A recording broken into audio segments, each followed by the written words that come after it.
Good morning, dear students. Today we will start with a new chapter, that is chapter 7, compound interest. Now, in class 7, you have already learnt about simple interest. In this chapter, we will just take a review of simple interest. We will be using simple interest also, but at the same time, here in this class, we are going to learn about compound interest and its application. Okay, so you all have learnt about simple interest. So just let us do a recap of whatever we have learnt in simple interest.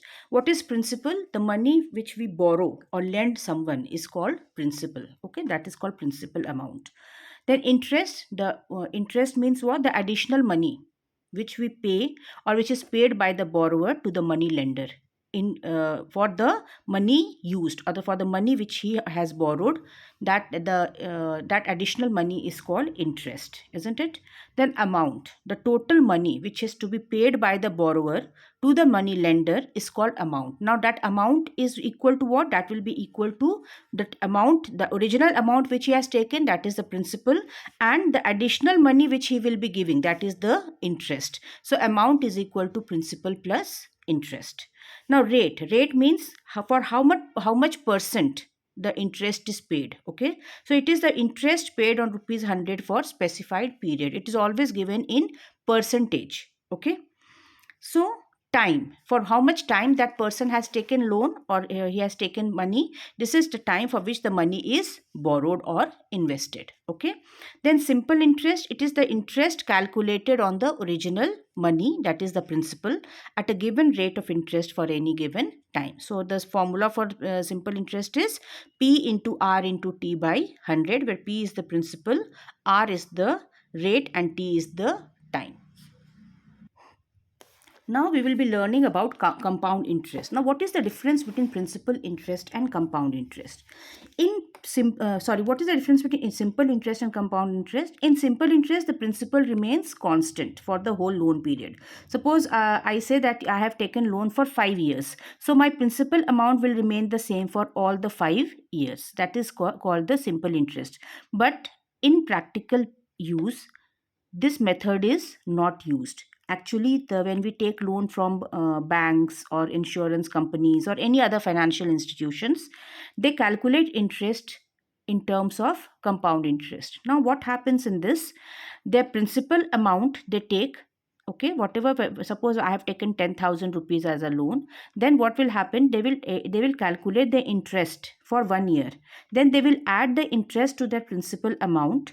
Okay, and that will be the principal amount for the second year. Okay, so these goes on adding up. Okay, this process is repeated until the amount for the whole loan period is found. The difference between the final amount and the original principal is called the compound interest, that is CI is equal to A minus P. Okay, so compound interest is always written in terms of CI. So let us start with the calculation part. Let us start with the exercise.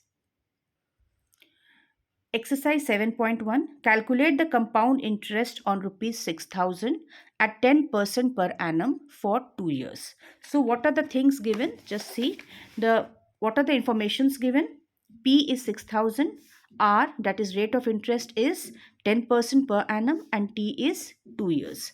So what we will do, we will first find the interest for the first year. So we will be using simple formula for simple interest, that is P into R into T by 100. Okay, here we will take T as 1 only because we are calculating interest for 1 year. So 6,000 into 10 into 1 by 100, that is rupees 600. So for 1 year, the interest which will be paid is 600. Now children, what we will do, we will add this interest to the principal amount. Okay, so how much amount has to be paid after at the end of first year? That is P plus I, that is 6,600. Now this amount will become principal for the second year. So this goes on adding. Now this amount becomes the principal for the second year, that is 6,600.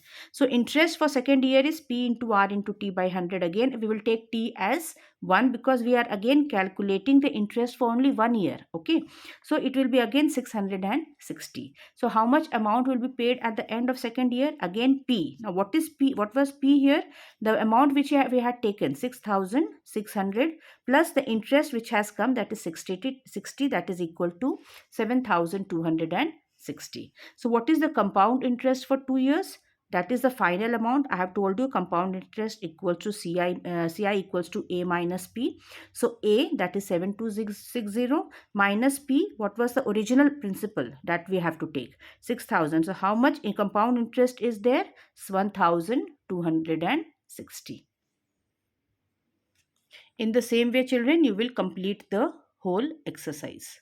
Thank you.